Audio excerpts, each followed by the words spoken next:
Hello everyone, welcome back to the channel. This is episode 10 of Journey to Financial Freedom, and today I'm going to be talking about a new stock that I just purchased in the portfolio. Before we get into the video, make sure to follow us on Twitter and Instagram as we are very active on those platforms. I'll link the profiles down in the description.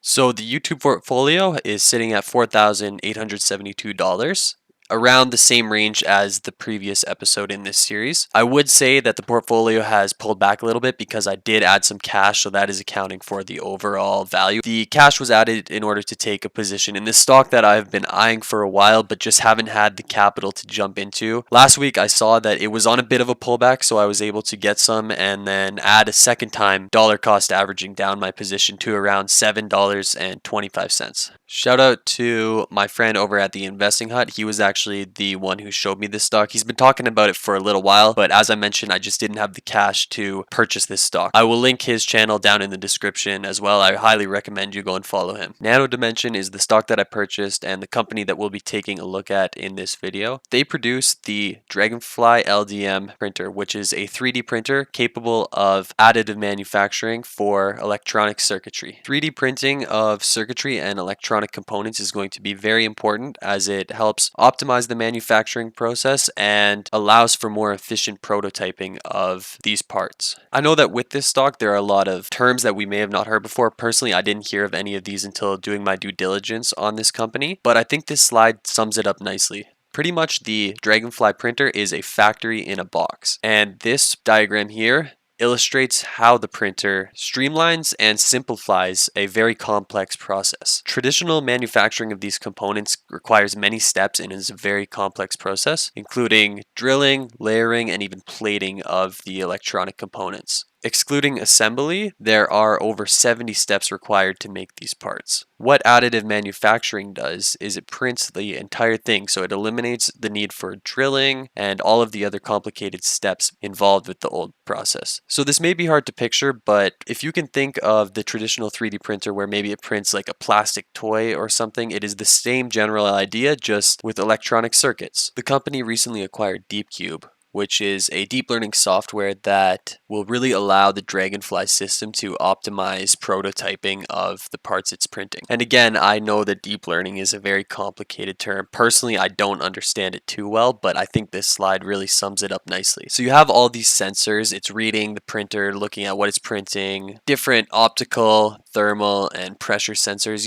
just reading everything, collecting all this data. And from there, it could take the data and use it to build models that will optimize yield, throughput capacity, quality of what is being printed, efficiency, and cost. So this will really allow the companies that are purchasing these printers to produce the best product without compromising quality or yield. So the company's vision is to transform the electronic sector through improving efficiency and reducing the economic impact of manufacturing. Their mission is to build an eco-friendly and intelligent network of additive manufacturing and self-learning or self-improving machines, which they are working towards with the Dragonfly printer. The current issue is that over 90% of these components are produced in Asia, so it is a very slow process. Manufacturing can be hard because you have to go back and forth with companies that are in a different time zone, and it can even take a long time to ship. Not to mention, one of their goals is to improve the environmental impact, which would significantly be reduced through in-house manufacturing.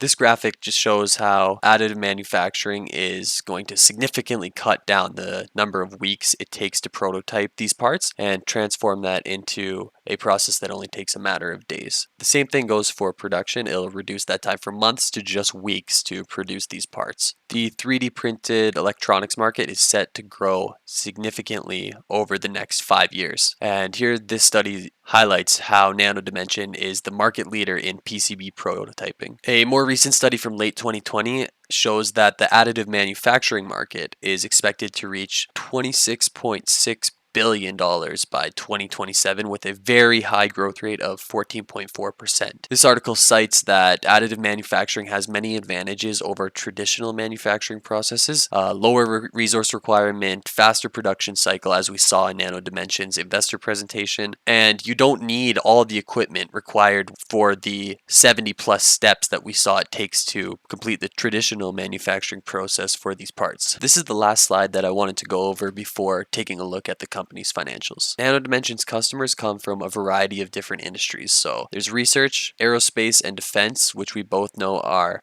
high spending industries, as well as the medical industry and automotive slash industrial. This allows for the revenues to be very diversified across many industries that are interested in researching, prototyping, and manufacturing their own electronic components for specialized needs. The company has a ton of cash on hand and a very healthy balance sheet as they have no debt whatsoever. Moving to the income statement, we can see that 2020 was very harsh on the company due to the global pandemic. They did not receive too many new orders for the printer, but I do think that this is a good thing as people realized that the pandemic also significantly impacted supply chains, and through purchasing these 3D printers, they are bringing the manufacturing in-house, and like I said, they're able to prototype within the company and they don't have to deal with companies in a different time zone and all of the struggles that come with that. We can already see from the first quarter of 2021 that the company is bringing their revenues back online and has increased their gross profit. Research and development costs increased significantly compared to the first quarter of 2020, but that is fine due to their lack of debt and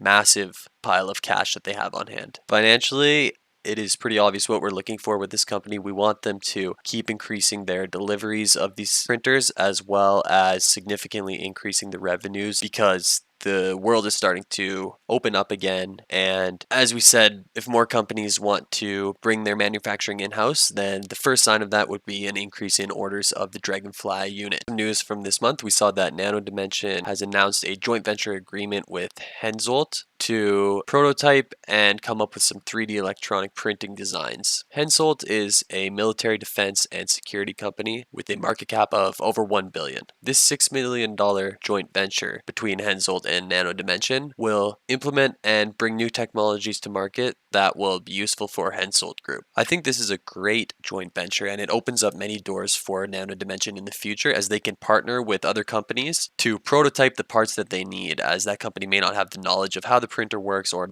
even the time to come up with the prototype. But as Nano Dimension knows their printers very well, they're able to cut down the prototyping duration by even that much more and help these companies get the parts that they need. So as mentioned, I am looking to buy more shares of this company. I do want to increase my position and dollar cost average down. For me, I'm looking to buy anywhere below this $7.55 mark. Taking a look at the 1-year chart, we can see that it has pulled back quite a lot. And like I said, for me, anything below 7.55 is a personal buy. As for every video, this is just my own personal opinion, and I recommend that you do your own due diligence, look into whatever you're purchasing before making that decision. I am not qualified to give financial advice in any way. Well, that does it for this video. I hope you guys learned a lot more about this 3D printing company and why I'm so excited to purchase it. Please follow us on Twitter and Instagram. This has been my journey to financial freedom.